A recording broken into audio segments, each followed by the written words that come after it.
ASM info viewers அனைவருக்கும் வணக்கம். நான் டாக்டர் நித்யா, சித்தா ஃபிசிஷியன். ஒரு சிலருக்கு சாப்பிட்ட உடனே வயிறு உப்பசமாக இருக்கிற மாதிரி இருக்கும். இல்லைங்க, எனக்கு பசியே இல்லை அப்படின்னு சொல்லுவாங்க.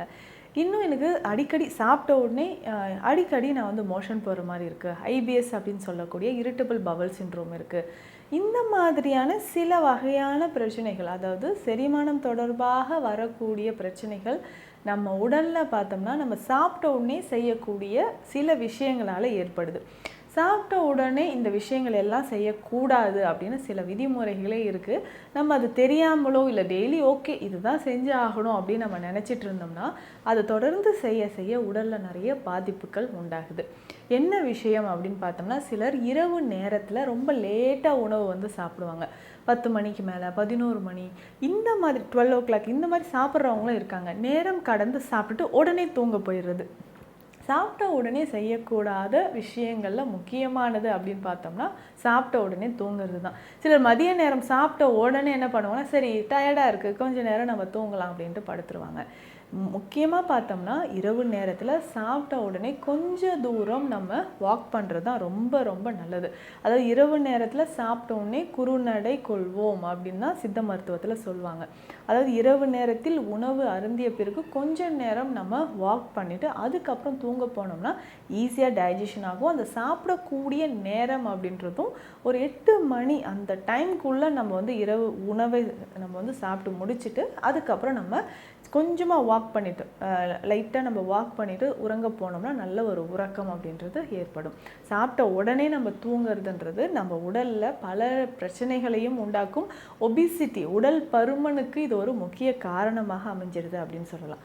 அதுக்கப்புறம் சாப்பிட்ட உடனே ஒரு சிலர் என்ன பண்ணுவாங்கன்னா குளியல் எடுத்துப்பாங்க. ஸோ அந்த மாதிரி செய்யவே கூடாது. உணவு எடுப்பதற்கு முன்னாடி தான் நம்ம வந்து குளியல் முறையை எடுத்துக்கணும். ஸோ சாப்பிட்ட உடனே என்ன ஆகும்னா நம்ம உடலில் உஷ்ணம் அதிகமாக ஆரம்பிக்கும். ஏன்னா அந்த உணவை வந்து செரிமானம் செய்வதற்கு, ஃபுட்டு வந்து டைஜஷன் ஆவதற்கு நமக்கு என்ன ஆகும்னா அந்த செரிமானம் நடந்துட்டு இருக்கக்கூடிய சமயத்தில் நம்ம வந்து உடலை குளிர்வித்தல் அப்படின்ற பேரில் என்ன பண்ணுறோம், ஸோ குளிர்ந்த நீர்லேயோ நம்ம நீராடல் எடுக்கும்பொழுது உடலில் நமக்கு டைஜஷன் நடக்காமல் வெப்பம் வந்து சரிபர இல்லாமல், அதாவது டைஜஷன் நார்மலாக இல்லாமல் என்ன ஆகும்னா நிறைய பேருக்கு இந்த இர்ரெகுலராக நமக்கு என்ன ஆகும்னா அந்த மோஷன் போகிறது, ஐபிஎஸ் கம்ப்ளைண்ட், இந்த கான்ஸ்டிபேஷன் மாதிரியான பிரச்சனை, வயிறு உப்புசம் ஏற்படுறது, இந்த மாதிரியான அறிகுறிகள் இருக்கும். அப்போது உணவு எடுத்த உடனே நம்ம வந்து குளியல் எடுக்கிறதையும் நம்ம அவாய்ட் பண்ணிக்கணும்.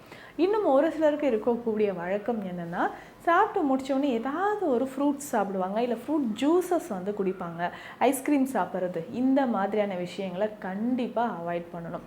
சாப்பிட்டோன்னே பழங்கள் சாப்பிடணும் அப்படின்னா நம்ம உணவு சாப்பிட்றதுக்கு ஒரு மணி நேரமோ 2 மணி நேரம் முன்னாடியோ ஃப்ரூட்ஸை வந்து நம்ம தனியாக சாப்பிட்டுக்கணும். இல்லை சாப்பிட்டதுக்கப்புறம் ஃப்ரூட் ஜூஸஸ் குடிக்கிறனாலும் அதனோட சத்துக்கள் நமக்கு வந்து தனியாக கிடைக்காமல் போகிறதுக்கு வாய்ப்புகள் இருக்குது. இதனால் என்ன ஆகும்னா இன்டைஜஷன் மாதிரியான, அதாவது அசௌகரியங்கள் நமக்கு ஏற்பட வாய்ப்புகள் இருக்குது.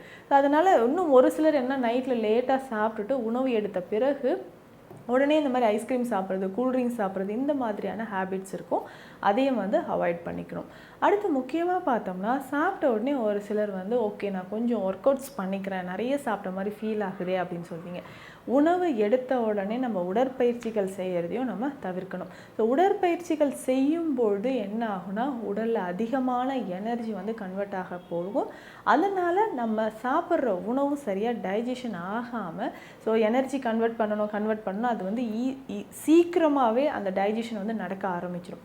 அப்போ உணவில் இருக்கக்கூடிய சத்துக்கள் மொத்தமும் நமக்கு வீணாக போகிறதுக்கும் வாய்ப்புகள் இருக்குது. ஸோ சாப்பிட்ட உடனே இந்த உடற்பயிற்சி செய்கிற விஷயங்கள் இருந்துச்சுனாலும் அதுவும் அவாய்ட் பண்ணிக்கோங்க. அடுத்து முக்கியமான விஷயம், நிறைய பேர் பண்ணுவாங்க, சாப்பிட்ட உடனே என்ன ஆகும்னா, இல்லைங்க எனக்கு வயிறு வந்து ரொம்ப, அதாவது நிறைய சாப்பிட்ட மாதிரி ஃபீல் இருக்குது, சரியாக டைஜஷன் ஆகாது போல இருக்கே, சரி கொஞ்சம் சோடா குடிச்சிக்கலாம், இல்லை நம்ம கூல்ட்ரிங்க்ஸ் மாதிரி இந்த விஷயங்களை குடிக்கலாம் அப்படின்னு குடித்தா நம்ம மைண்ட் என்ன நினச்சிக்குதுன்னா நல்லா ஏப்பம் வந்துடும். அதனால் ஓகே ஃப்ரீயாகிடுச்சு, நம்ம வந்து சாப்பிட்ட உணவு வந்து சீக்கிரம் செரிச்சிரும் அப்படின்னு நினைக்கிறோம். அதில் இருக்கக்கூடிய, அதாவது நம்ம குடித்த நம்மளுடைய கூல்ட்ரிங்க்ஸ்லேயோ இல்லை சோடா மாதிரியான பானங்கள்லேயோ இருக்கக்கூடிய கேஸ் ரிலீஸ் ஆகும்போது தான் நமக்கு ஏப்பம் வருதே தவிர இது டைஜஷன் முடிஞ்சு வரக்கூடிய ஏப்பம்னு நம்ம நினச்சிக்கலாம். அந்த மாதிரி சாப்பிடும்போது அசிடிட்டி, அல்சர் இந்த மாதிரியான பிரச்சனைகள் தான் ஏற்படுது. அப்போ சாப்பிட்டு முடித்த உடனே இந்த விஷயங்கள் எல்லாமே நம்ம ரொம்ப கவனமாக இருக்கணும்.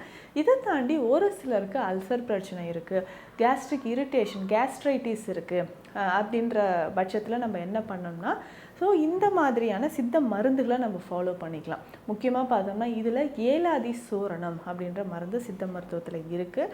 இது வந்து மாத்திரைகளாகவும் நமக்கு இருக்கும். ஸோ இதை வாங்கிட்டு வந்து இந்த ஏலாதி சூரணம் வெதுவெதுப்பான தண்ணீர்லேயோ இல்லை பால்லையோ கலந்து குடிக்கும்போது கொஞ்சம் கொஞ்சமாக நம்ம உடலுக்கு நிறையவே ஆற்றல் கிடைக்க ஆரம்பிக்கும். அந்த டைஜஷன் வந்து ரொம்ப போராக இருக்குன்னா அதை சரி செய்கிறதுக்கு நமக்கு இந்த ஏலாதி சூரணம் பயன்படுது. இதுவே மாத்திரைகளாகவும் இருக்கும். இதில் முக்கியமாக பார்த்தோம்னா அஷ்டவர்க சூரணம் அப்படின்ற ஒரு மருந்து இருக்குது. இந்த அஷ்டவர்க சூரணம் பயன்படுத்தும் பொழுதும் தொடர்ந்து என்ன ஆகுதுன்னா நம்ம உடலில் நிறைய மாற்றங்கள், அதாவது குடல் பகுதியில் இருக்கக்கூடிய கழிவுகள் வெளியேறும். இந்த மாதிரி இன்டைஜஷன் தொடர்பான பிரச்சனைகள் இருந்தால் அதை சரி செய்கிறதுக்கும் நமக்கு இந்த அஷ்டவர்க சூரணம் பயன்படுது. இதுவுமே என்ன பண்ணலன்னா மசில் ஸ்பேசம் இருக்குது, சரியாக டைஜஷன் ஆகலை, இரவு நேரத்தில் வந்து நான் ரொம்ப லேட்டாக சாப்பிட்டுட்டு ஆனால் சரியாக தூக்கம் வராமல் புரண்டு படுக்கிறேன், ஸோ இந்த மாதிரியான கம்ப்ளைண்ட்ஸ் இருக்குது, சரியாக டைஜஷன் ஆகலை அப்படின்னா அஷ்டவர்க சூரணம் நம்ம பயன்படுத்தலாம். இதை வெந்நீரில் ஒரு அரை ஸ்பூன் அளவுக்கு வெந்நீரில் போட்டு கலந்து குடிச்சிட்டோம்னா கொஞ்ச நேரத்தில் இந்த வயிறு சம்மந்தப்பட்ட பிரச்சனைகள், அதுவும் நிறைய பேருக்கு இந்த கேஸ் ட்ரபிள் அப்படின்ற பிரச்சனை இருக்கும், வாயு பிரிதல் இருந்துக்கிட்டே இருக்குங்க அப்படின்னு சொல்லுவாங்க. இதை சரி செய்கிறதுக்கும் இந்த அஷ்டவர்க சூரணத்தை நம்ம பயன்படுத்தலாம். பேசிக்காக நம்ம உணவு எடுத்த பிறகு கொஞ்சம் வெதுவெதுப்பான தண்ணீரோ இல்லை சீரகம் கலந்த தண்ணீரோ நம்ம குடிக்கும்போது ஈஸியாக நமக்கு டைஜஷனாக ஆரம்பிக்கும். ஸோ இந்த மாதிரியான விஷயங்களை நம்ம ஃபாலோ பண்ணிட்டு வரும்போது ஈஸியாக டைஜஷன் ஆகும். அதே மாதிரி நான் சொன்ன, அதாவது சாப்பிட்டு முடித்த உடனே செய்யக்கூடாத விஷயங்கள் என்ன அப்படின்றதையும் சொன்னேன், அதையும் நம்ம ஃபாலோ பண்ணிக்கலாம். ஸோ இந்த பதிவு உங்களுக்கு பயனுள்ளதாக இருக்கும்னு நினைக்கிறேன். மீண்டும் அடுத்த பதிவில் சந்திக்கலாம். நன்றி.